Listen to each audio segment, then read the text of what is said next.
ഇനി second മോഡ്യൂളിലെ first question നോക്കാം.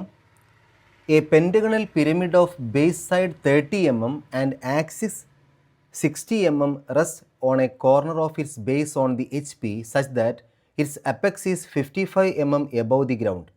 A vertical plane containing the corner of the base that lies on the HP and the axis is inclined at 30 degree to VP. Draw its projections. കേട്ട് കഴിഞ്ഞാൽ എന്തൊക്കെയോ കുറേ പ്രയാസം തോന്നും. വളരെ സിമ്പിളാണ്. നമുക്ക് ആദ്യമേ ഒരു XY ലൈൻ വരയ്ക്കാം. XY പേര് കൊടുക്കുക.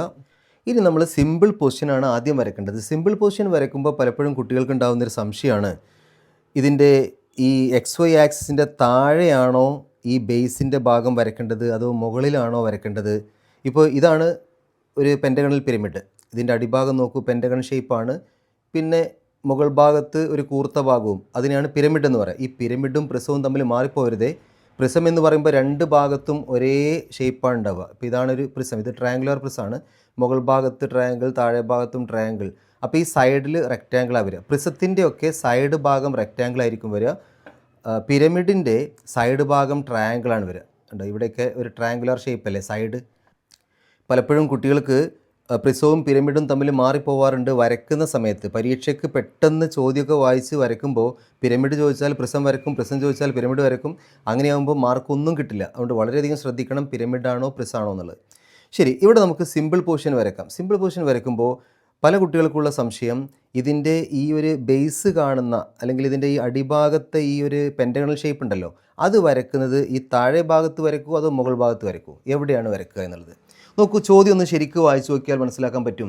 A pentagonal pyramid of base side 30 mm and axis 60 mm rest on a corner of its base on the HP. HP-യിലാണ് റെസ്റ്റ് ചെയ്യുന്നത് എന്ന് പറഞ്ഞാൽ ഹൊറിസോണ്ടൽ പ്ലെയിനിലാണ് റെസ്റ്റ് ചെയ്യുന്നത്. ഹൊറിസോണ്ടൽ പ്ലെയിൻ എന്ന് പറഞ്ഞാൽ നമ്മളുടെ ആ ഒരു ഫ്ലോറ് നിങ്ങൾ എളുപ്പത്തിൽ മനസ്സിലാക്കാൻ വേണ്ടിയിട്ട് നിങ്ങളിരിക്കുന്ന റൂമിൻ്റെ അടിഭാഗം ഉണ്ടല്ലോ, ഫ്ലോറ്, അത് ഹൊറിസോണ്ടൽ പ്ലെയിൻ ആയിട്ടും നിങ്ങളിരിക്കുന്ന റൂമിലെ ചുമരുണ്ടല്ലോ അത് വെർട്ടിക്കൽ പ്ലെയിൻ ആയിട്ടും മനസ്സിൽ വിചാരിക്കുക. അപ്പോൾ ഇതിപ്പോൾ റെസ്റ്റിംഗ് ഓൺ HP എന്ന് പറഞ്ഞാൽ ആ ഒരു ഗ്രൗണ്ട് ഫ്ലോറിൽ, അതായത് ഫ്ലോറിലാണ് റെസ്റ്റ് ചെയ്യുന്നത് അല്ലെങ്കിൽ HP-യിലാണ് റെസ്റ്റ് ചെയ്യുന്നത്. അങ്ങനെ റെസ്റ്റ് ചെയ്യുന്ന സമയത്ത് മുകളിൽ നിന്ന് നോക്കുന്ന ആൾക്കല്ലേ ഇതിൻ്റെ അടിഭാഗം കാണുക? മുകളിൽ നിന്ന് നോക്കുന്ന ആൾക്ക് അടിഭാഗം കാണുമെങ്കിൽ ആ ഫിഗർ നമ്മൾ താഴെ ഭാഗത്തല്ലേ വരയ്ക്കുക? പ്ലാന് താഴെ ഭാഗത്തല്ലേ ഫസ്റ്റ് ക്വാഡ്രൻറ്റിൽ വരയ്ക്കുക? മിക്കവാറും സെക്കൻഡ് മോഡ്യൂളിലെ പ്രോബ്ലമൊക്കെ ഫസ്റ്റ് ക്വാഡ്രൻ്റ് ആവാനാണ് കൂടുതൽ സാധ്യത. അപ്പോൾ ഫസ്റ്റ് ക്വാഡ്രൻ്റ് പ്രോബ്ലം ആകുമ്പോൾ ഇതിൻ്റെ ഈ അടിഭാഗം വരുന്നത് താഴെ ഭാഗത്തായിരിക്കും, പിന്നെ ഈ ഒരു ട്രയാങ്കുലാർ ഷേപ്പ് വരുന്നത് മുകൾ ഭാഗത്തായിരിക്കും. അപ്പോൾ സിമ്പിൾ പൊസിഷൻ വരയ്ക്കുമ്പോൾ ആദ്യം ഇതിനെ ശരിക്കൊന്നും ചെയ്യാതെ ശരിക്ക് വെറുതെ ഇവിടെ സിമ്പിളായിട്ട് വെച്ചിരിക്കുന്ന രൂപമാണ് വരയ്ക്കുക. അപ്പോൾ ഇതിൻ്റെ ഈ ഒരു ബേസ് അടിഭാഗത്തും ഈ ട്രയാങ്കുലാർ ഷേപ്പ് മുകൾ ഭാഗത്തുമായിട്ട് നമുക്ക് വരയ്ക്കാം. അങ്ങനെ വരയ്ക്കുന്ന സമയത്ത് ശ്രദ്ധിക്കേണ്ട ഒരു കാര്യം, പിന്നീട് നെക്സ്റ്റ് സ്റ്റെപ്പിൽ എന്താണ് പറഞ്ഞിരിക്കണമെന്നും കൂടെ നോക്കിയിട്ടേ വരയ്ക്കാവൂ. അപ്പോൾ ഇവിടെ പറയുന്നുണ്ട് it is resting on a corner of its base. ഈ ബേസിൻ്റെ ഒരു കോർണറിലാണ് അത് റെസ്റ്റ് ചെയ്യുന്നതെന്ന് പറഞ്ഞാൽ ഇനി അടുത്ത സ്റ്റെപ്പിൽ നമ്മളിതിനെ ഈ വലതുവശത്തേക്ക് ചെരിക്കുമ്പോൾ ഒരു കോർണറിൽ അത് റെസ്റ്റ് ചെയ്യണം. അങ്ങനെ കോർണറിൽ റെസ്റ്റ് ചെയ്യണമെങ്കിൽ ഒരു കോർണർ ഈ ഭാഗത്തേക്കാക്കി വരയ്ക്കണ്ടേ, വലത് സൈഡിലേക്ക്. എന്നാലല്ലേ നമുക്ക് ഇങ്ങോട്ട് വരയ്ക്കുന്ന സമയത്ത്, ഇങ്ങോട്ട് ചെരിക്കുന്ന സമയത്ത് ഈ കോർണർ തറയിൽ ടച്ച് ചെയ്ത് നിൽക്കുള്ളൂ. ഇപ്പോൾ ഒരു എഡ്ജിലാണ്, ബേസിൻ്റെ എഡ്ജിലാണ് അത് റെസ്റ്റ് ചെയ്യുന്നത് പറഞ്ഞാൽ ബേസിൻ്റെ എഡ്ജ് വലതുവശത്താക്കിയിട്ട് വരയ്ക്കുക. അപ്പോൾ നമ്മളിങ്ങനെ ചെരിക്കുന്ന സമയത്ത് ഈ ഒരു എഡ്ജിൽ അത് റെസ്റ്റ് ചെയ്തോളും. ഈ ഒരു പ്രോബ്ലത്തിൽ, തന്നിരിക്കുന്ന പ്രോബ്ലത്തിൽ ഒരു കോർണറിൽ, ബേസിൻ്റെ കോർണറിൽ, അപ്പോൾ ഈ ബേസിൻ്റെ ഏതെങ്കിലും ഒരു കോർണർ ഈ ഭാഗത്തേക്കാക്കിയിട്ട് വലതുവശത്തേക്കാക്കിയിട്ട് വരയ്ക്കുക. അപ്പോൾ സ്വാഭാവികമായിട്ടും അതിൻ്റെ ഓപ്പോസിറ്റ് സൈഡിൽ ഒരു വെർട്ടിക്കൽ എഡ്ജ് വരും. ഈ ഭാഗത്ത് വെർട്ടിക്കൽ, പെൻറ്റഗണിന് അങ്ങനെയാണ് വരിക. ഈ ഭാഗത്ത് വെർട്ടിക്കൽ ആകുമ്പോൾ അതിൻ്റെ നേരെ ഓപ്പോസിറ്റ് സൈഡിൽ ഒരു കോർണർ വരും. അപ്പോൾ നമുക്ക് പെൻറ്റഗൺ വരയ്ക്കുന്ന സമയത്ത് ഒരു ഭാഗത്ത് വെർട്ടിക്കൽ, മറ്റേ ഭാഗത്ത് അതിൻ്റെ കോർണർ വരുന്ന, വലതുവശത്തേക്ക് കോർണർ വരുന്ന രൂപത്തിൽ വരയ്ക്കുക. കാരണം നമ്മൾ വലതുവശത്തേക്കാണ് ചെരിക്കാൻ പോകുന്നത്. ഇനി എങ്ങനെയാണ് പെൻറ്റഗൺ ഈസി ആയിട്ട് വരയ്ക്കുക? പെൻറ്റഗൺ അതിൻ്റെ പ്ലാനാണ് നമ്മൾ ആദ്യം വരയ്ക്കുന്നത്, മുകളിൽ നിന്ന് നോക്കുന്ന വ്യൂ. സോ 30 mm ആണ് അതിൻ്റെ എഡ്ജ്. സോ 30 mm ഞാൻ ഇവിടെ എടുക്കുന്നു. എന്നിട്ട് ആദ്യം തന്നെ ഒരു വെർട്ടിക്കൽ ലൈൻ അല്ലെങ്കിൽ അതിൻ്റെ ആ ഒരു ബേസ് എഡ്ജ് വരയ്ക്കുകയാണ് 30 mm. ഇത് ലെഫ്റ്റ് സൈഡായിരിക്കും. ഇപ്പുറത്തേക്ക് വരുമ്പോൾ നേരെ ഇതിൻ്റെ ഓപ്പോസിറ്റ് സൈഡിലൊരു കോർണർ വരും. അതുകൊണ്ടാണ് ഞാൻ ഇവിടെ വെർട്ടിക്കൽ വരച്ചത്. ഈ ലൈനിൻ്റെ രണ്ട് ഭാഗത്തും 54 ആംഗിൾ എടുക്കുക. അതായത് ടോട്ടൽ നമുക്കറിയാം പെൻറ്റഗണിൻ്റെ അകത്തുള്ള ആംഗിൾ, ഓരോ കോണിൻ്റെയും അകത്തുള്ള ആംഗിൾ 108 ആണ്. അപ്പോൾ അതിൻ്റെ പകുതി 54. ആ 54 എടുത്തിട്ട് ഇവിടെ ഒരു ലൈൻ വരയ്ക്കുക. 54 എടുത്തിട്ട് ഇവിടെയും ഒരു ലൈൻ വരയ്ക്കുക. ഈ ലൈനിൻ്റെ മുകൾ ഭാഗത്തെ ആംഗിൾ എടുക്കുമ്പോൾ ഇവിടെ നിന്നാണ് അളക്കേണ്ടത്, അല്ലാണ്ട് ഇവിടെ നിന്നല്ല കേട്ടോ.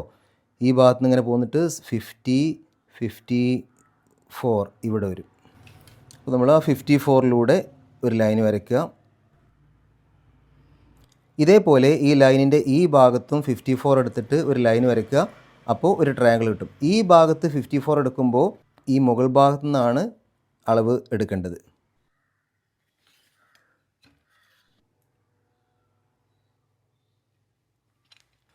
അപ്പോൾ ഒരു ട്രയാങ്കിൾ കിട്ടിയില്ലേ? ഈ ട്രയാങ്കിളിൻ്റെ ഈ ആംഗിൾ 54 ആണ്, ഈ ആംഗിളും 54 ആണ്. ഇത് പിന്നെ നമ്മളുടെ ആ ഒരു പെൻറ്റഗണിൻ്റെ ഒരു എഡ്ജ് 30 mm ആണ്. ഇനി എന്ത് ചെയ്യാമെന്നറിയോ? നമുക്ക് ഈ ഒരു പോയിൻറ്റിൽ കോമ്പസ് വെച്ച് ഇത് റേഡിയസ് ആക്കിയിട്ട് എടുത്തിട്ട് ഒരു സർക്കിൾ വരയ്ക്കാം. സർക്കിൾ വരച്ച് കഴിഞ്ഞാൽ ഇനി കോമ്പസിലെ ഇതേ അളവെടുത്തിട്ട് ഇവിടെ കട്ട് ചെയ്ത് പോയരുത്. അങ്ങനെ നമ്മൾ ചെയ്യുക ഹെക്സഗണിൻ്റെ സമയത്താണ്. ഈ സമയത്ത് മാറിപ്പോയരുത്. ഈ സമയത്ത് പെൻറ്റഗൺ വരയ്ക്കുന്ന സമയത്ത് ഇതിൻ്റെ ഒരു എഡ്ജല്ലേ നമ്മൾ ഈ വരച്ച്, ആ എഡ്ജിൻ്റെ ലെങ്ത്ത് 30 അല്ലേ, അത് കോമ്പസിലെടുക്കുക. ആ 30 എന്നുള്ളത് കോമ്പസിലെടുക്കുക. എന്നിട്ട് ആ അളവ് വെച്ചിട്ട് നമുക്ക് ഇവിടെ ഇങ്ങനെ കട്ട് ചെയ്ത് പോവാം. അത് കട്ട് ചെയ്യുമ്പോൾ ആദ്യം ഒരു സൈഡും പിന്നെ മറ്റേ സൈഡും കട്ട് ചെയ്യുന്നതാണ് നല്ലത്. എന്നാൽ എന്തെങ്കിലും ചെറിയ മിസ്റ്റേക്ക് ഉണ്ടെങ്കിൽ രണ്ട് ഭാഗത്തങ്ങ് ബാലൻസായി പോയിക്കോളും. ഇനി ഈ ഒരു ഭാഗത്ത് കറക്റ്റ് ഇതിൻ്റെ സെൻറ്ററിലാണ് അടുത്ത പോയിൻ്റ് വരേണ്ടത്. അഥവാ വന്നിട്ടില്ലെങ്കിൽ നിങ്ങളങ്ങ് അഡ്ജസ്റ്റ് ചെയ്ത് എടുത്താൽ മതി. എനിക്കിവിടെ ഏകദേശം വന്നിട്ടുണ്ട് കറക്റ്റ് സെൻറ്ററിൽ. ഇനി ഇവിടെ നോക്കിയാലും അത് അവിടെ തന്നെ അതിൽ കൂടി തന്നെ പാസ് ചെയ്യണം.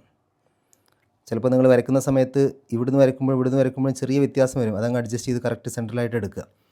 ഓക്കെ, അപ്പോൾ നമുക്കിവിടെ ഓരോ കട്ടിങ് പോയിൻ്റ് ഇട്ടില്ലേ, ഈ പോയിൻറ്റിലേക്ക് നമ്മൾ എന്ത് ചെയ്യണം? ഇവിടുന്ന് പെൻറ്റഗണിൻ്റെ ബേസ് കംപ്ലീറ്റ് ചെയ്യുക. ഞാൻ തിക്ക് ലൈനായിട്ട് വരേണ്ടതെല്ലാം റെഡിങ് കൊണ്ട് മാർക്ക് ചെയ്യാം.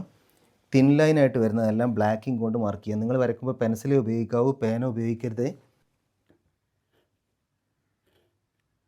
സോ ഇതൊക്കെ മുകളിൽ നിന്ന് നോക്കുമ്പോൾ അതിൻ്റെ അടിഭാഗത്തുള്ള എഡ്ജെല്ലാം നമ്മൾ കാണില്ലേ? പിരമിഡ് ആയതുകൊണ്ട് മുകളിൽ നിന്ന് നോക്കുന്ന സമയത്ത് ഈ അടിഭാഗത്തുള്ള എഡ്ജെല്ലാം കാണുമല്ലോ. അപ്പോൾ അതുകൊണ്ട് ആ അടിഭാഗത്തുള്ള എഡ്ജെല്ലാം തിക്ക് ലൈനായിട്ട് നിങ്ങൾ പെൻസിൽ കൊണ്ട് മാർക്ക് ചെയ്യാം. ഇനി മറക്കാതെ ചെയ്യേണ്ട ഒരു കാര്യം, പല കുട്ടികളും മറക്കുന്നൊരു കാര്യം, ഇത് ഒരു പിരമിഡല്ലേ, ഇതിൻ്റെ ഈ സൈഡിലൂടെയുള്ള സ്ലാൻഡ് എഡ്ജുകൾ നമ്മൾ മുകളിൽ നിന്ന് നോക്കിയാൽ കാണുമല്ലോ. കണ്ട ഈ ഒരു ഈ വക്ക് വരയ്ക്കാൻ മറക്കരുത്. ഇത് പ്രിസത്തിനാണെങ്കിൽ ഇതുണ്ടാവില്ല, ഇതുണ്ടാവും, പക്ഷേ നമുക്ക് മേലെ നിന്ന് നോക്കിയാൽ കാണില്ല. പക്ഷേ പിരമിഡിനാകുമ്പോൾ ഇത് നമ്മൾ കാണും, കറക്റ്റ് കാണും. കാരണം ഈ ഭാഗം കൂർത്തതും ഈ ഭാഗം വലുതും ആയതുകൊണ്ട് ഇത് കറക്റ്റായിട്ട് നമ്മൾ മുകളിൽ നോക്കിയാൽ കാണും. അതുകൊണ്ട് ഈ ഒരു സെൻറ്റർ പോയിൻറ്റിലേക്ക് നമ്മൾ എല്ലാ കോർണറിൽ നിന്നും ആ ഒരു സ്ലാൻഡ് എഡ്ജ് വരയ്ക്കണം, അത് മറക്കരുത്. ഇപ്പോൾ നമ്മൾ പെൻറ്റഗണിൻ്റെ ബേസ് കംപ്ലീറ്റ് ചെയ്തു, അല്ലെങ്കിൽ പ്ലാന് കംപ്ലീറ്റ് ചെയ്തു. ആ പ്ലാൻ വരച്ചപ്പോൾ ഒരു കോർണർ നമ്മൾ വലത് സൈഡിലേക്ക് ആക്കിയിട്ടാണ് വരച്ചത്. അതിന് നമ്മൾ ആദ്യം ചെയ്തത് ഈ ഭാഗത്ത് ഒരു വെർട്ടിക്കലായിട്ടുള്ള എഡ്ജ് ഇവിടെ കാണിച്ചു. എന്നിട്ട് ഇവിടെ അതിൻ്റെ ഓപ്പോസിറ്റ് സൈഡിൽ കോർണർ വരും നമുക്കറിയാം. അപ്പോൾ ഈ കോർണറിലാണ് ഈ കോർണർ വെച്ചിട്ടാണ് നമ്മൾ ഇനി ഇതിനെ ചെരിക്കാൻ പോകുന്നത്. അപ്പോൾ ഈ ഒരു കോർണറിൽ വെച്ചിട്ടാണ് ഇനി നമ്മൾ ഇതിനെ ഇങ്ങോട്ട് ചെരിക്കാൻ പോകുന്നത്. അപ്പോൾ അതുകൊണ്ട് നമ്മൾ ആദ്യം ആ കോർണറിനെ ഈ വലതുവശത്തേക്കാകുന്ന രൂപത്തിലാണ് വരച്ചത്. ഇനി ഇതിന് നെയിമിങ് കൊടുക്കണ്ടേ? എങ്ങനെയാണ് നെയിമിങ് കൊടുക്കുക? നമുക്ക് ഏത് രൂപത്തിലും നിങ്ങളുടെ ഇഷ്ടം പോലെ നിങ്ങൾക്ക് നെയിമിങ് കൊടുക്കാം. ABCD എന്നോ 1 2 3 4 എങ്ങനെ വേണമെങ്കിലും കൊടുത്താലും കുഴപ്പമില്ല. ഞാനിതിന് ഈ ബേസിന് ABCD എന്നുള്ള രൂപത്തിൽ നെയിമിങ് കൊടുക്കുകയാണ്. പ്ലാൻ ആയതുകൊണ്ട് ഡാഷ് ഇല്ലാത്ത രൂപത്തിലാണ്. എലിവേഷനിൽ നമ്മൾ ഡാഷ് ഉള്ള രൂപത്തിലും കാണിക്കും. അപ്പോൾ ഇവിടെ ഞാൻ ABCD ആണ് കൊടുക്കുന്നത്. പിന്നെ ഈ സെൻറ്ററിലൂടെ ഒരു ആക്സിസ് ഉണ്ടാവില്ലേ, അതൊരു ഇമാജിനറി ലൈനാണ്. എങ്കിലും നമുക്കതിനും പേര് കൊടുക്കാം. PQ എന്നോ മറ്റോ കൊടുക്കാം. സോ അടിഭാഗത്ത് P എന്നും മുകൾ ഭാഗത്ത് Q എന്നും. മുകൾ ഭാഗത്തുള്ള Q നമുക്ക് നോക്കിയാൽ കാണും, മുകളിൽ നിന്ന് നോക്കുമ്പോൾ Q കാണും. പക്ഷേ താഴെ ഭാഗത്തുള്ളത് കാണില്ല. അതിനെ ഞാൻ ബ്രാക്കറ്റിനകത്തിട്ട്, കാണാത്തത് ബ്രാക്കറ്റിനകത്ത്. ഇനി നമ്മൾ ഇതിൻ്റെ എലിവേഷൻ വരയ്ക്കണം. എലിവേഷൻ വരയ്ക്കുമ്പോൾ ശ്രദ്ധിക്കേണ്ട കാര്യം, എലിവേഷൻ എന്തായിരിക്കും ഷേപ്പ് വരിക? നമുക്കറിയാം ഒരു പിരമിഡ് ആയതുകൊണ്ട് ട്രയാങ്കുലാർ ഷേപ്പാണ് മുകൾ ഭാഗത്ത് വരിക അല്ലേ? ഫ്രണ്ടിൽ നിന്ന് നോക്കുന്ന ഒരാൾക്ക് ട്രയാങ്കുലാർ ഷേപ്പല്ലേ കാണുക. അപ്പോൾ മുകൾ ഭാഗത്ത് ട്രയാങ്കുലാർ ഷേപ്പാണ് വരിക. അതിൻ്റെ ഹൈറ്റ് എത്ര ഉണ്ടാവും? ഹൈറ്റ് ചോദ്യത്തിൽ തന്നിട്ടുണ്ട് 60 mm ആണ്. മാത്രമല്ല അത് ഈ XY ലൈനിൽ ടച്ച് ചെയ്യണം. ആ ട്രയാങ്കിളിൻ്റെ അടിഭാഗം XY ലൈനിൽ ടച്ച് ചെയ്യണം. എന്താണ് അങ്ങനെ പറയാൻ കാരണം? It is resting on the ground, അല്ലെങ്കിൽ റെസ്റ്റിംഗ് ഓൺ HP എന്ന് പറഞ്ഞാൽ, HP റെസ്റ്റ് ചെയ്യുക എന്ന് പറഞ്ഞാൽ ഇങ്ങനെയല്ലേ വരിക? HP റെസ്റ്റ് ചെയ്യുന്നു. അപ്പോൾ ഫ്രണ്ടിൽ നിന്ന് നോക്കുന്ന ഒരാൾക്ക് ഈ HP നിന്ന് ഇതങ്ങ് മേലേക്ക് പോകുന്ന പോലെയാണ് മനസ്സിലാവുക, അല്ലെങ്കിൽ HP നിന്ന് ആണ് ഇത് മേലേക്ക് പോകുന്നത്. അപ്പോൾ ഈ HP ആണ് ശരിക്കും നമ്മുടെ XY ലൈനായിട്ട് വരുന്നത്. അപ്പോൾ അതുകൊണ്ട് എക്സ് വൈ ലൈനിൽ നിന്ന് മേലേക്ക് പൊങ്ങുന്ന രൂപത്തിൽ വരയ്ക്കണം. ഇവിടെ ഗ്യാപ്പ് ഇടരുത്. ഈ എക്സ് വൈ ലൈനിൻ്റെ മേലെ നിന്ന് തന്നെ തുടങ്ങണം. ശരി, അപ്പോൾ നമുക്ക് ആദ്യം എന്ത് ചെയ്യാം, ഇതിൻ്റെ ഒരു ആക്സിസ് വരയ്ക്കാം. ഇതിൻ്റെ സെൻറ്റർ ലൈൻ വരയ്ക്കാം. ഈ താഴെ ഭാഗത്തുള്ള സെൻട്രൽ ലൈനിൽ കൂടെ തന്നെ ആയിരിക്കണം മേലേക്കുള്ള സെൻട്രൽ ലൈനും പോകേണ്ടത്. സെൻട്രൽ ലൈൻ എങ്ങനെയാണ് വരയ്ക്കേണ്ടതെന്ന് നിങ്ങൾക്കറിയാമല്ലോ, ചെയിൻ ലൈനൊക്കെ എങ്ങനെയാണ് വരയ്ക്കേണ്ടതെന്നുള്ളത്. ഇനി എത്രയാണ് അതിൻ്റെ ഹൈറ്റ് വേണ്ടത്? 60 ആണ്. അപ്പോൾ 60 വരെ എത്താവൂ. നിങ്ങൾ സെൻട്രൽ ലൈൻ ചിലപ്പോൾ മറന്നങ്ങ് ഒരു കുറേ അധികം എടുത്തിട്ട് അങ്ങോട്ട് കൊണ്ടുപോയി വരയ്ക്കരുത്.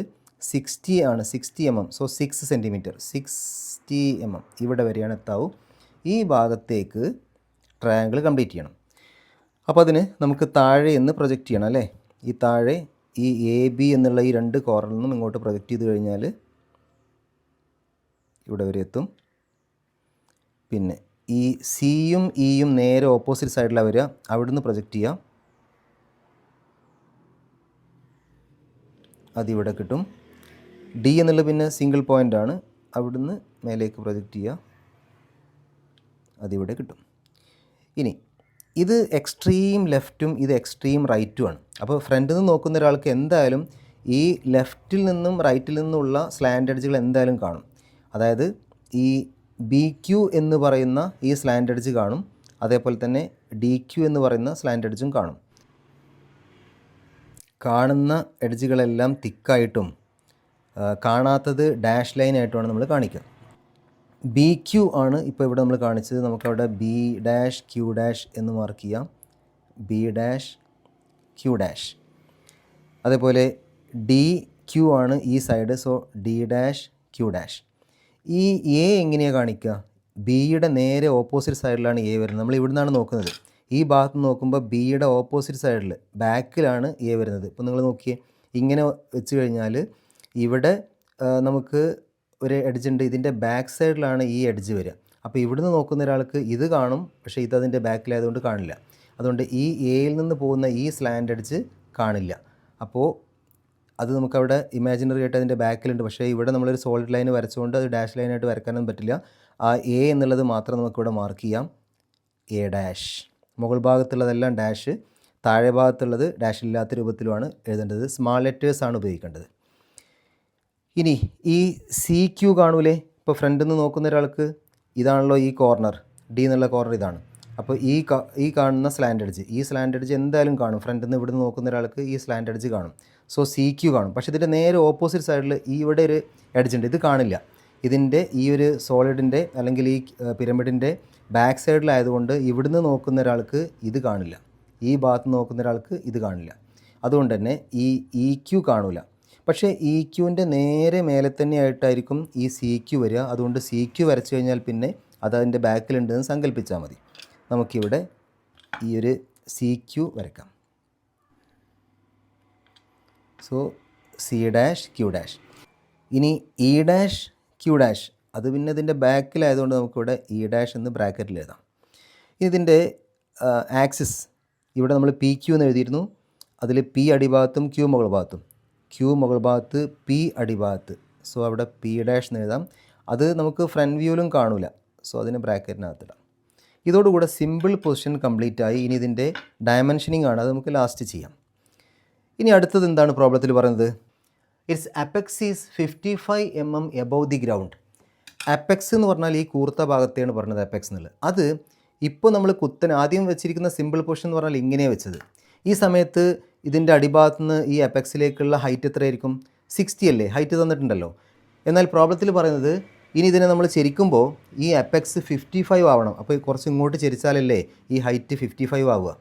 ഈ താഴെ നിന്ന് ഇങ്ങോട്ടുള്ള ഹൈറ്റ് 55 ആണെങ്കിൽ ഇത് കുറച്ച് ചെരിക്കണം. അപ്പോൾ നമ്മൾ ചെയ്യേണ്ടത് ഈ മുകൾ ഭാഗത്തുള്ള എലിവേഷനെ നേരെ ഇങ്ങോട്ട് ചെരിക്കുന്ന സമയത്ത് ഈ അപ്പെക്സ് എത്രയായിരിക്കണം? അപ്പെക്സ് 55 mm ഹൈറ്റിലായിരിക്കണം. മാത്രമല്ല ഈ ഡി ഡാഷ് എന്നുള്ള കോർണർ ഈ എക്സ് വൈ ലൈനിൽ തന്നെ ടച്ച് ചെയ്ത് നിൽക്കും വേണം. കാരണം it is resting on a corner എന്ന് പറഞ്ഞു. അപ്പോൾ ഈ ഡി എന്നുള്ള അല്ലെങ്കിൽ ഡി ഡാഷ് എന്നുള്ള ആ ഒരു കോർണർ അത് എക്സ് വൈ ലൈനിൽ തന്നെ ആയിരിക്കണം. ഈ ക്യൂ ഡാഷിലേക്ക് താഴെ നിന്നുള്ള ഹൈറ്റ് 55 ആവും വേണം. എങ്ങനെയാണ് നമ്മൾ വരയ്ക്കുക? നമുക്ക് ആദ്യം 55 വെറുതെ മുകൾ ഭാഗത്തൊരു ലൈൻ അവിടെ വരച്ചിടാം. കാരണം അത്ര വരെ എത്താവും അതിൻ്റെ അപ്പെക്സ്. സോ 55 ആണ് അപ്പെക്സിലേക്കുള്ള ഹൈറ്റ് നമുക്കറിയാം. സോ 55 ഒരു ഹൊറിസോണ്ടലായിട്ട് ഒരു തിൻ ലൈൻ അവിടെ വെറുതെ അങ്ങ് വരച്ചിടാം. അപ്പോൾ അപ്പെക്സ് ഈ ലൈനിൽ എവിടെയോ ആണ് ആയിരിക്കുക നമുക്ക് മനസ്സിലാക്കാൻ പറ്റും. സോ ഇത് അപ്പെക്സ് ചെന്ന് ടച്ച് ചെയ്യേണ്ട ലൈനാണ്. ഇനി എന്ത് ചെയ്യണം? ഇനി ഈ D' എന്നുള്ള പോയിൻ്റ് ഇവിടെ എവിടെയെങ്കിലും ഒരു സ്ഥലത്ത് മാർക്ക് ചെയ്യുക. അത് മാർക്ക് ചെയ്യുമ്പോൾ ശ്രദ്ധിക്കേണ്ടത്, ഇനി നമ്മൾ ഇതിനെ ചെരിച്ച് വരയ്ക്കുമ്പോൾ ഈ ഭാഗത്തേക്ക് സ്പേസ് ഉണ്ടായിരിക്കണം. ഈ ഒരു ഭാഗം ഇങ്ങോട്ട് ചെരിഞ്ഞ് വരും. അപ്പോൾ അതിനുള്ള സ്പേസ് ഉണ്ടായിരിക്കണം. സോ ഞാൻ ഈ ഒരു D' എങ്ങോട്ട് മാറ്റി വരച്ചു? Say that is D1'. ഇനി ഈ D'-ഉം Q'-ഉം തമ്മിലുള്ള ഈ ലൈന് അതിവിടെ വരക്കണം. അത് കോമ്പസിലെടുത്താൽ മതി. കോമ്പസിൽ ഈ അളവെടുക്കുക, എന്നിട്ട് ഈ D' കുത്തിയിട്ട് ഈ ലൈന് വരയ്ക്കുക. ഇപ്പോൾ നമ്മൾ വരച്ചത് ഏതാ? ഈ DQ എന്ന് പറയുന്ന ഈ എഡ്ജാണ് ഈ വരച്ചത്. So D1', Q1'. ഇനി ബാക്കി ഇവിടെ കാണുന്ന എല്ലാ ലൈൻസും ഇതിൽ കംപ്ലീറ്റ് ചെയ്യണം. ഇതിനെ നേരെ ചെരിച്ചു എന്ന് മാത്രം, ബാക്കിയൊന്നും ചെയ്തിട്ടില്ല. ഇപ്പോൾ ഇതിൻ്റെ അപ്പെക്സിലേക്കുള്ള ഹൈറ്റ് 55 ആണ്. പിന്നെ ഇതിനെ നേരെ ചെരിച്ച് വരച്ചു എന്ന് മാത്രമേ ഉള്ളൂ. സോ ബാക്കി എല്ലാ ലൈൻസും ഇനി കംപ്ലീറ്റ് ചെയ്യണം. അത് കംപ്ലീറ്റ് ചെയ്യാൻ എളുപ്പമല്ലേ? കോമ്പസ് മാത്രം ഉപയോഗിച്ചിട്ട് നിങ്ങൾക്ക് കംപ്ലീറ്റ് ചെയ്യാം. എന്ത് ചെയ്യാൻ പറ്റും? എങ്ങനെയാണ് ഈ B' എന്നുള്ള കോർണർ കിട്ടുക? ഇവിടെ നോക്കുക, ഈ Q' നിന്ന് എത്ര അകലത്തിലാണ് ഈ B' എന്ന് കോമ്പസിൽ എടുക്കുക, അതേപോലെ D' നിന്ന് എത്ര അകലത്തിലാണ് B' എന്ന് എടുക്കുക. അപ്പോൾ നമുക്കത് കിട്ടില്ലേ? ഇവിടുന്ന് ഈ Q' കോമ്പസ് കുത്തിയിട്ട് എത്രയാണ് B'ലേക്കുള്ള അകലം നോക്കുക. അത് അതേപോലെ ഇവിടെ ഈ Q1' കുത്തിയിട്ട്, ഇത് Q1' ആണ്, അതിൽ കുത്തിയിട്ട് ഒരു ആർക്ക് വരയ്ക്കുക. ഇനി ഈ D' നിന്ന് B' അകലം കോമ്പസിലെടുക്കുന്നു. അതിവിടെ ഇതേപോലെ D1' നിന്ന് കോമ്പസിലെടുത്തു കഴിഞ്ഞാൽ കട്ട് ചെയ്യുന്നു. അപ്പോൾ നമുക്ക് ഈ പോയിൻ്റ് കിട്ടിയില്ലേ? അതിലേക്ക് ഈ ലൈന് കംപ്ലീറ്റ് ചെയ്യാം.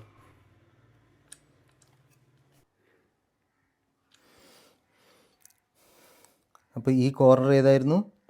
B' A'. അപ്പോൾ ഇവിടെ വരയ്ക്കുമ്പോൾ നമുക്ക് B1' A1' എന്നെഴുതാം. ഇനി ഇതിൽ കാണിക്കുന്ന ഈ സിയും ഇയും പിയും ഒക്കെ ഇവിടെയും കാണിക്കണം.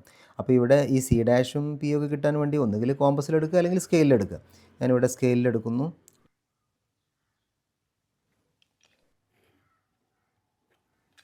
സോ ഇവിടെ C' E' അല്ലേ? സോ C1' E1' എന്ന് കൊടുക്കുക. പിന്നെ ഈ ആക്സിസ് ആണ്.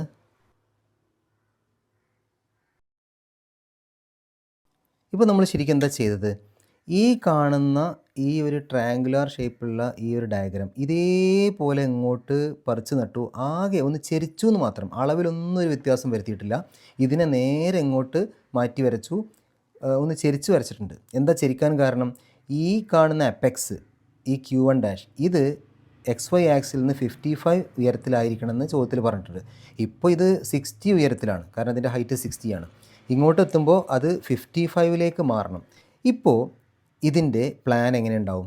ആ പ്ലാന് കിട്ടാൻ ഇതും തമ്മിൽ ജോയിൻ ചെയ്തിട്ടാണ് ആ പ്ലാൻ ഉണ്ടാക്കുക. കാരണം ഇപ്പോൾ നമുക്ക് ഇവിടെ ഒരു ഫിഗർ ഉണ്ട്, ഇവിടെ ഒരു ഫിഗർ ഉണ്ട്, ഇവിടെ ഫിഗർ ഇല്ല. ഈ ഫിഗർ കിട്ടാൻ ഇതിനെയും ജോയിൻ ചെയ്തിട്ടാണ് ഇവിടെ ഫിഗർ ഉണ്ടാക്കുക. അപ്പോൾ നമ്മൾ കറക്റ്റ് പ്രൊജക്റ്റേഴ്സ് വരയ്ക്കുക, രണ്ട് ഭാഗത്തു നിന്നും ലൈൻസ് വരയ്ക്കുക, എന്നിട്ട് അവ ജോയിൻ ചെയ്യുന്ന സ്ഥലങ്ങൾ നോക്കുക.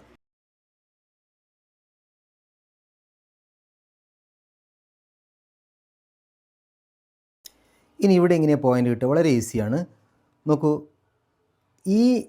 ഇത് D അല്ലേ? ഈ Dയിൽ നിന്ന് പോകുന്ന ഹൊറിസോണ്ടലും Dയിൽ നിന്ന് വരുന്ന വെർട്ടിക്കലും തമ്മിൽ ജോയിൻ ചെയ്യുന്ന ഈ പോയിൻ്റിൽ D1 എന്ന് കൊടുക്കുന്നു.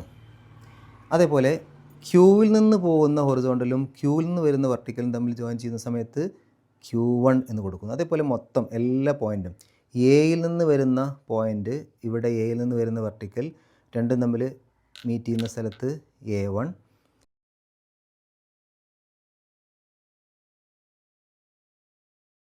ഇതിനകത്ത് ഏതൊക്കെയാണ് കാണുന്ന ലൈൻസ്, ഏതൊക്കെയാണ് കാണാത്ത ലൈൻസ്? ഒരു കാര്യം ശ്രദ്ധിക്കേണ്ടത്, എപ്പോഴും ഏറ്റവും മുകൾ ഭാഗം ഏറ്റവും അടിഭാഗത്തുള്ള ഈ ലൈൻസ് കാണും. കാരണം മുകളിൽ നിന്ന് ഒരാൾ നോക്കുമ്പോൾ രണ്ട് എക്സ്ട്രീം എഡ്ജുകൾ കാണുമല്ലോ. അത് നമുക്ക് ധൈര്യത്തോടു കൂടെ നേരെ തിക്ക് ലൈനായിട്ട് വരയ്ക്കാം. ഇനി ഇതിനെ നിങ്ങൾക്ക് പെട്ടെന്ന് മനസ്സിലാകാൻ വേണ്ടി ഞാൻ ആദ്യം ഒരു ഡിം ലൈൻ കൊണ്ട് ഇതൊന്ന് വരക്കാം, എന്നിട്ട് പിന്നെ തിക്കാക്കാം.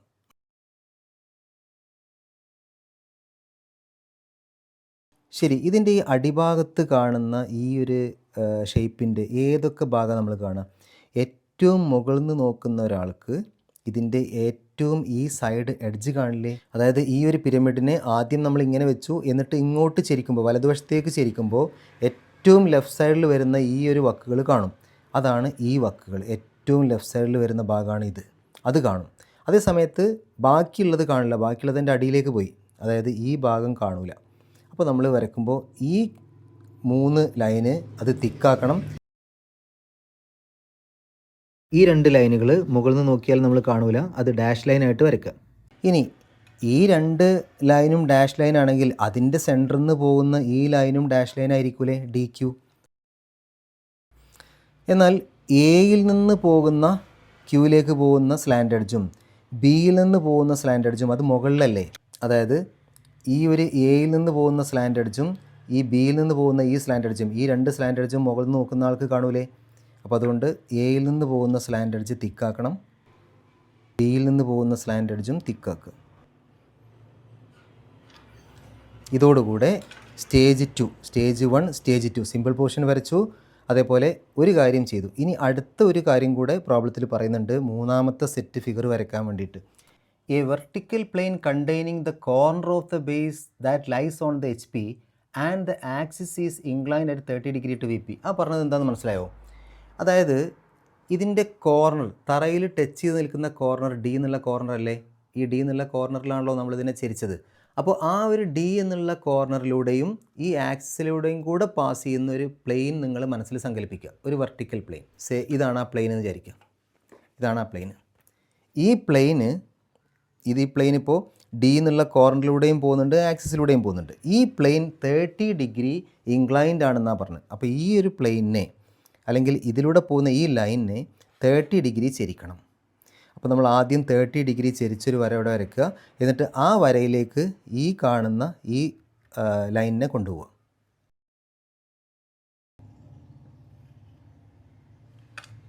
ഇനി ഈ ലൈനിൽ ഈ ഡയഗ്രത്തിൻ്റെ സെൻട്രൽ ലൈൻ ആവുന്ന രൂപത്തിലേക്ക് ഇതിനെ അങ്ങ് ഇങ്ങോട്ട് മാറ്റി വരക്കണം. അത് കുറച്ചൊരു പ്രയാസം ഉണ്ടാവും അല്ലേ? അതിനൊരു എളുപ്പമാർഗ്ഗം ഞാൻ പറഞ്ഞുതരാം. ഈ കാണുന്ന ഈ ഒരു ബോക്സ് ഉണ്ടല്ലോ, ഏത് ബോക്സ്? ഇവിടെ നമുക്ക് വേണമെങ്കിൽ നിങ്ങൾക്ക് പെട്ടെന്ന് മനസ്സിലാകാൻ വേണ്ടിയിട്ട് ഞാനൊരു പോയിൻ്റ് അടയാളപ്പെടുത്താം. ഇവിടെ മുതൽ ഇവിടം വരെ, പിന്നെ ഇത് ഒരു ചതുരപ്പെട്ടി ഉണ്ടല്ലോ, ചതുര ബോക്സ് ഉണ്ടല്ലേ? ആ ചതുര ബോക്സിനെ ഇങ്ങോട്ടങ്ങ് വരച്ച് കഴിഞ്ഞാൽ അതിനകത്ത് പിന്നീട് ഈ കാണുന്ന പോയിൻ്റെല്ലാം ഉണ്ടാക്കിയെടുക്കാൻ എളുപ്പമായിരിക്കും. അപ്പോൾ ആദ്യം ഞാൻ ഈ കാണുന്ന ഈ ഒരു ചതുര ബോക്സിനെ ഇങ്ങോട്ട് വരച്ചെടുക്കുകയാണ്. അതിന് ഈ ചതുരത്തിൻ്റെ ഈ ലെങ്ത്ത് സ്കെയിലിൽ അളക്കുക. അത് ഇവിടെ പെർപെൻഡിക്കുലറായിട്ട് വരയ്ക്കണേ, ഈ ലൈനിൽ പെർപെൻഡിക്കുലർ. കാരണം ഈ കാണുന്ന ലൈനാണ് ഈ ലൈന്. ഈ ലൈനിന് പെർപെൻഡിക്കുലറാണ് ഈ ചതുരത്തിൻ്റെ ഈ ലൈൻ എന്നുണ്ടെങ്കിൽ, അതേപോലെ ഇതിന് പെർപെൻഡിക്കുലറായിട്ടാണല്ലോ ഇവിടെ വേണ്ടത്. അപ്പോൾ നമ്മളിവിടെ ആ ഒരു ലൈനിനെ ഇവിടെ വരയ്ക്കുകയാണ്. ഈ ചതുരത്തിൻ്റെ ഈ സൈഡ് എത്രയുണ്ട് നോക്കുക. ഇനി ആ ചതുരം കംപ്ലീറ്റ് ചെയ്യാം. അപ്പോൾ ഈ ഒരു ചതുരം ഇവിടെ കിട്ടി. ഇനി ആ ചതുരത്തിനകത്ത് ഓരോ പോയിൻറ്റും എവിടെയാണ് കിടക്കുന്നത് നോക്കുക. ഇപ്പോൾ A1 എന്നുള്ള പോയിൻ്റ് ഈ മൂലയിൽ നിന്ന് എത്ര അകലത്തിലാണ്, B1 ഇവിടുന്ന് എത്ര അകലത്തിലാണ്, ആ രൂപത്തിൽ പോയിൻറ്റുകൾ അങ്ങ് മാർക്ക് ചെയ്യാം. അല്ലെങ്കിൽ ഇതിൻ്റെ സെൻറ്ററിൽ നിന്ന് എത്ര അകലത്തിലാണ് A1, എത്ര അകലത്തിലാണ് B1, ആ രൂപത്തിൽ മാർക്ക് ചെയ്താലും മതി.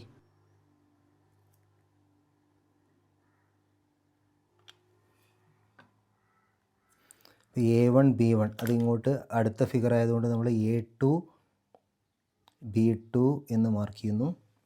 2 പോയിൻ്റ് കിട്ടി. ഇനി D1, ഈ ഒരു സൈഡിൻ്റെ മിഡ് പോയിൻറ്റിലല്ലേ D1 കിടക്കുന്നത്. സോ ഇതിൻ്റെ ഈ മിഡ് പോയിൻറ്റിൽ D1. ഇനി E1ഉം C1ഉം കിട്ടണം. അത് ഈ ഒരു കോർണറിൽ നിന്ന് എത്ര അകലത്തിലാണെന്ന് നോക്കിയാൽ മതി.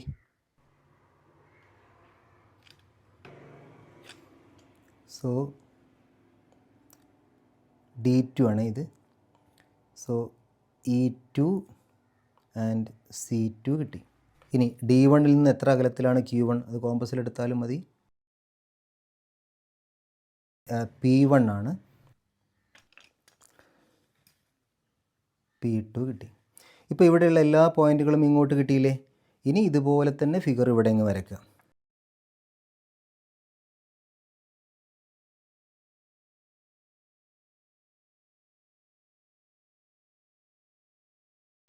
ഇപ്പോൾ നിങ്ങൾ നോക്കുകയാണെങ്കിൽ ഈ ഫിഗറും തമ്മിൽ എന്താണ് വ്യത്യാസം? അളവിലൊന്നും ഒരു വ്യത്യാസം ഉണ്ടാവില്ല. ഇതേ ചിത്രം തന്നെയാണ് ഇത്, പക്ഷേ ചെരിച്ചു. എത്ര ചെരിച്ചത്? 30 ഡിഗ്രി ചെരിച്ചു. എന്താണ് ചെരിച്ചത്? ഇതിൻ്റെ ഈ ഒരു ഡി എന്നുള്ള കോർണറും ആക്സിസും അത് രണ്ടിലൂടെയും പാസ് ചെയ്യുന്ന ഒരു പ്ലെയിന് നമ്മൾ സങ്കല്പിച്ചിട്ട് ആ പ്ലെയിനിനെ അങ്ങ് ചെരിച്ചു. ഇനി ഇവിടെ ഇതിന് കറസ്പോണ്ടിങ് ആയിട്ടുള്ള എലിവേഷൻ കിട്ടണം. അത് വളരെ ഈസിയാണ്. നമ്മളിവിടെ ഈ ചിത്രം ഉണ്ടാക്കിയതുപോലെ ഇതിൽ നിന്ന് ലൈൻസ് മേലേക്ക് വരയ്ക്കുക, ഇതിൽ നിന്ന് ഹൊറിസോണ്ടൽ ലൈൻസും വരയ്ക്കുക. രണ്ടും മീറ്റ് ചെയ്യുന്ന പോയിന്റ് വെച്ചിട്ട് നമുക്കൊരു ഡയഗ്രാം കിട്ടും.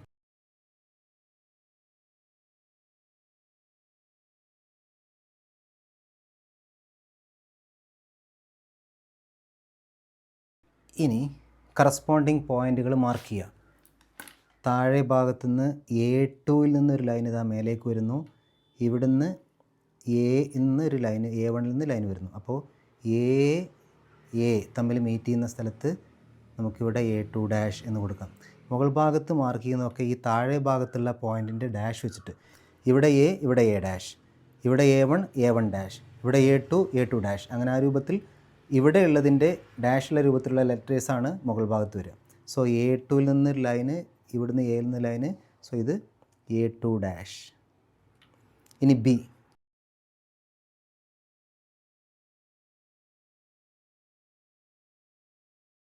ഇനി ഇതിനകത്ത് നമ്മൾ തിക്ക് ലൈനും ഡാഷ് ലൈനും എങ്ങനെ തീരുമാനിക്കും? ഇപ്പോൾ നമ്മൾ ഓർക്കണം, ഈ മുകൾ ഭാഗത്ത് വരയ്ക്കുന്നത് ഫ്രണ്ടിൽ നിന്ന് നോക്കുമ്പോഴുള്ള വ്യൂ ആണ്. ഫ്രണ്ടിൽ നിന്ന് ഇപ്പോൾ ഈ ഒരു പിരമിഡിനെ നമ്മൾ ഇങ്ങനെ ചെരിച്ചു, ആദ്യം ഇങ്ങനെ വെച്ചു, പിന്നെ ഇങ്ങനെ ചെരിച്ചു. ഇങ്ങനെ ചെരിച്ചതിന് ശേഷം ഫ്രണ്ടിൽ നിന്ന് നോക്കുന്ന സമയത്ത് ഏറ്റവും അടിഭാഗത്തും ഏറ്റവും മുകൾ ഭാഗത്തുള്ള ലൈൻസ് എന്തായാലും തിക്ക് ലൈനാണ് നമ്മൾ കാണും, അല്ലേ? അപ്പോൾ അത് നമുക്ക് എന്തായാലും തിക്ക് ലൈനായിട്ട് വരയ്ക്കാം. ഏറ്റവും മുകൾ ഭാഗത്തൂടെ പോകുന്ന സ്ലാൻഡ് എഡ്ജും ഏറ്റവും അടിഭാഗത്തൂടെ പോകുന്ന സ്ലാൻഡ് എഡ്ജും. കാരണം ഫ്രണ്ടിൽ നിന്ന് നോക്കുമ്പോൾ ഏറ്റവും അടിഭാഗവും ഏറ്റവും മുകൾ ഭാഗവും എന്തായാലും കാണും. അപ്പോൾ ഏറ്റവും അടിഭാഗവും ഏറ്റവും മുകൾ ഭാഗവും വരച്ചു കഴിഞ്ഞു. ഇനി നമുക്കറിയാം ഇതിനെങ്ങനെ ചെരിച്ചിട്ട് ഫ്രണ്ടിൽ നിന്ന് നോക്കിയാൽ ഏറ്റവും ലെഫ്റ്റ് സൈഡ് എന്തായാലും കാണും. ഏറ്റവും ലെഫ്റ്റ് സൈഡ് മുഴുവൻ ഭാഗവും നമ്മൾ കാണും, അതല്ലാത്തത് കാണില്ല.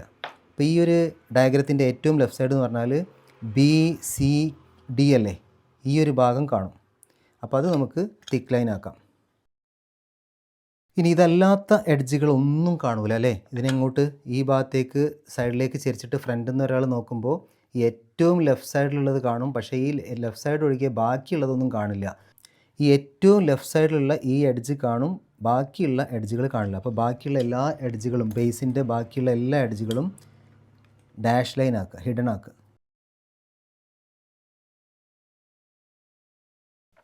അതുകൊണ്ട് തന്നെ ഈ കാണാത്ത സൈഡിൽ നിന്ന് പോകുന്ന സ്ലാൻഡ് എഡ്ജുകൾ കാണില്ല, ഈ കാണുന്ന സൈഡിൽ നിന്ന് പോകുന്ന സ്ലാൻഡ് എഡ്ജ് കാണും. ഈ കാണാത്ത സൈഡിൽ നിന്ന് പോകുന്ന സ്ലാൻഡ് എഡ്ജ് എന്ന് പറഞ്ഞാൽ ഈ സ്ലാൻഡ് എഡ്ജ് കാണില്ല, ഇതും കാണില്ല. എന്നാൽ ഇത് കാണുന്ന സൈഡാണ്, കാണുന്ന വക്കാണ്, അതിൽ നിന്ന് പോകുന്ന സ്ലാൻഡ് എഡ്ജ് കാണും. ഇനി നമ്മൾ ഡയമെൻഷനിങ് കൂടെ ചെയ്തു കഴിഞ്ഞാൽ കംപ്ലീറ്റ് ആയി. അപ്പോൾ എന്തൊക്കെ കാര്യങ്ങളാണ് തന്നിരിക്കുന്നത്? ഈ ഒരു പിരമിഡിൻ്റെ ഒരു ബേസ് എഡ്ജ് തന്നിട്ടുണ്ട്. അപ്പോൾ ഏതെങ്കിലും ഒരു ബേസ് എഡ്ജ് നമുക്ക് മാർക്ക് ചെയ്യാം. 30 അല്ലേ ബേസ് എഡ്ജ്? സോ ഏതെങ്കിലും ഒരു ബേസ് എഡ്ജ് നമുക്ക് അതിൻ്റെ അളവ് മാർക്ക് ചെയ്യാം. 30.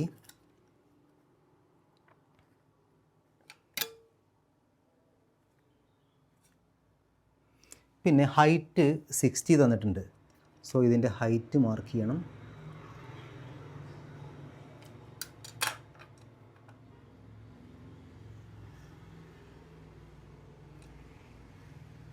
ഹൈറ്റ് 60 മാർക്ക് ചെയ്യുക. പിന്നെ തന്നിരിക്കുന്നത് എന്താണ്? ഇതിൻ്റെ അപ്പെക്സ് 55 ഹൈറ്റിലായിരിക്കണം എന്ന് തന്നിട്ടുണ്ട്. സോ ഈ ഒരു അളവ് ഇവിടെ മാർക്ക് ചെയ്യണം. ഇത് നമ്മളെടുത്തത് 55 ആണ് എന്ന് നോക്കുന്ന ആൾക്ക് ഒറ്റ നോട്ടത്തിൽ തന്നെ മനസ്സിലാവണം. സോ ഇത് ഈ ഒരു അപ്പെക്സിൻ്റെ ഈ ഹൈറ്റ് 55 ആണ്. പിന്നെ നമ്മൾ എന്തെടുത്തത്?